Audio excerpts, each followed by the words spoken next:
अस्सलामुअलैकुम। आप देख रहे हैं के न्यूज HD। मैं हूं हारिस अली शाह गिलानी। चलते हैं आज की अहम खबरों की तरफ।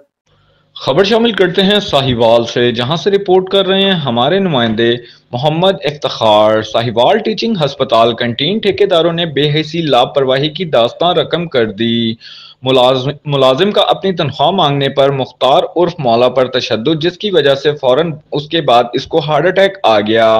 सफाई वाले वर्कर ने उठाकर वार्ड में मरीज को शिफ्ट कर दिया, लेकिन मुख्तार उर्फ मौला अपनी जान की बाजी हार गया। मुसलसल 2 घंटे जमीन पर लेटा रहा, तड़पता रहा, लेकिन ना तो कैंटीन ठेकेदार ने उठाया और ना ही किसी मुलाजिम की जुर्रत हुई।